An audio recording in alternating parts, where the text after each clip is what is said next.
Hi, I'm Jack Lynch, and we're here at AAA Hobbies. It's Model Railroad Display Layout Sunday. As usual, we're working on our display layout, and I think what we're going to do today is work on a piece of land structure. In other words, we're going to make this piece right here that I guess it's a mill sits on. And what we're going to use is we're going to use the piece of foam that I cut out that goes on here, and we're going to use plaster cloth. Plaster cloth is basically what it sounds like. It's cloth with plaster embedded in it, and the idea is this is plaster cloth like you use for a cast on your arm.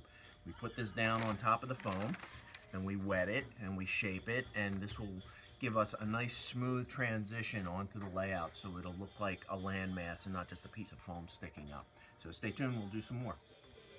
Okay, so if we're going to build a mountain with plaster cloth, what materials do you need? Very simple stuff. You need your plaster cloth, obviously, which is this right here.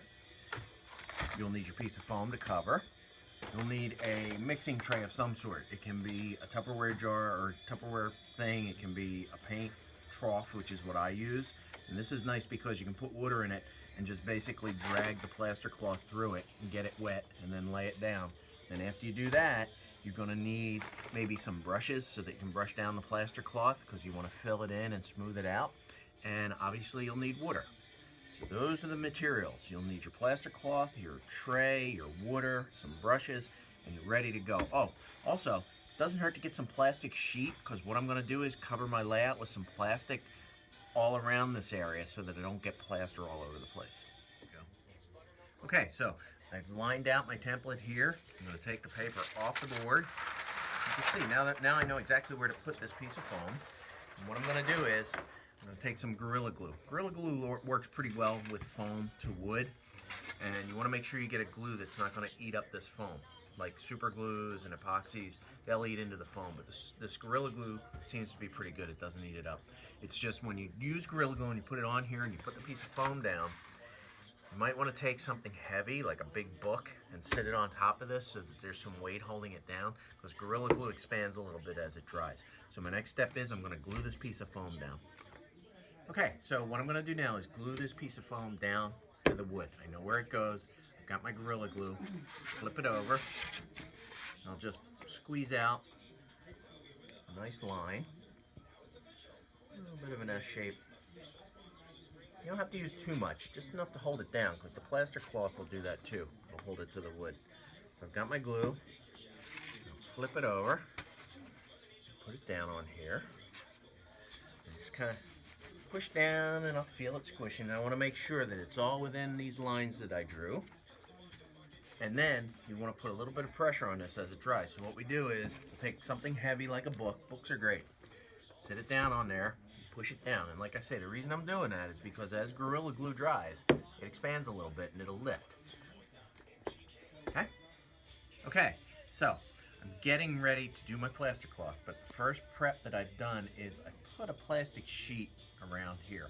Why? Because plaster cloth is messy. I mean, you don't necessarily have to do this, but I like to do it, especially because I'm in the store here and I don't want to get plaster all over everything.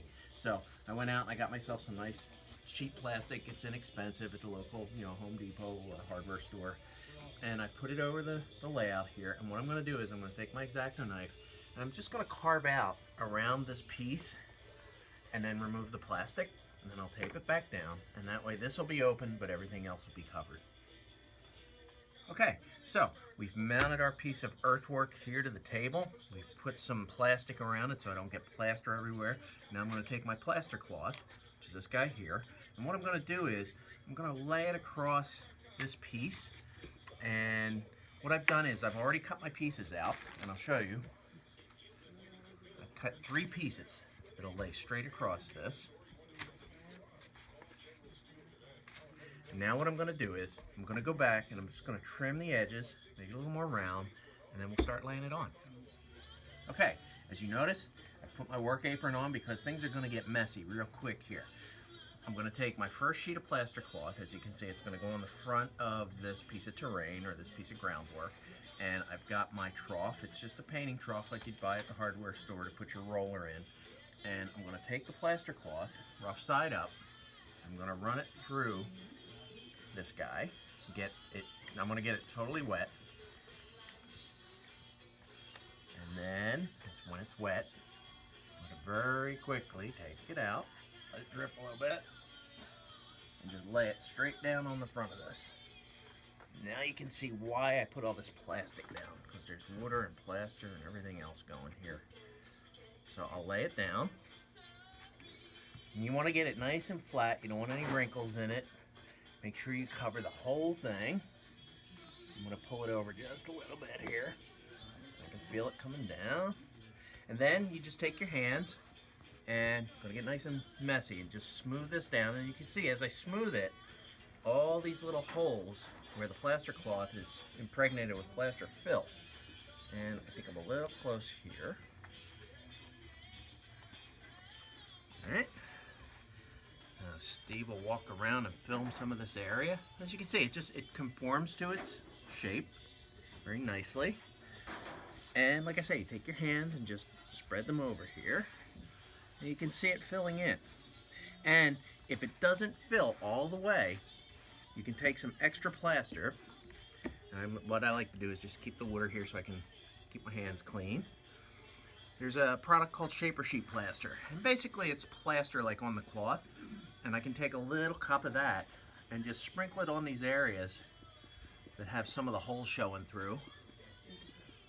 And then use my fingers, my wet fingers, to smooth that out and fill the holes in. So that's your job, is to go over this whole thing and make sure that you don't see any little holes. And then I'll do the next two steps, I'll do the next two sheets, and then we'll look at the whole thing. Okay, well there you have it. We've laid all our plaster cloth down, smoothed it out, used our hands, a little bit of water, smoothed it all over, and you can see it basically makes a really nice smooth transition for this land feature.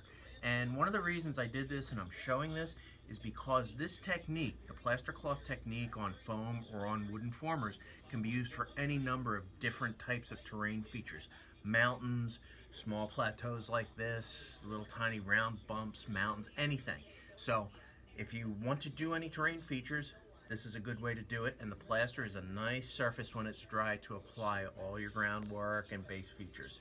So that's plaster cloth, and probably the next thing we'll do is go ahead and start putting groundwork and buildings and things like that on this so you can see how it'll, in relation to the rest of the layout.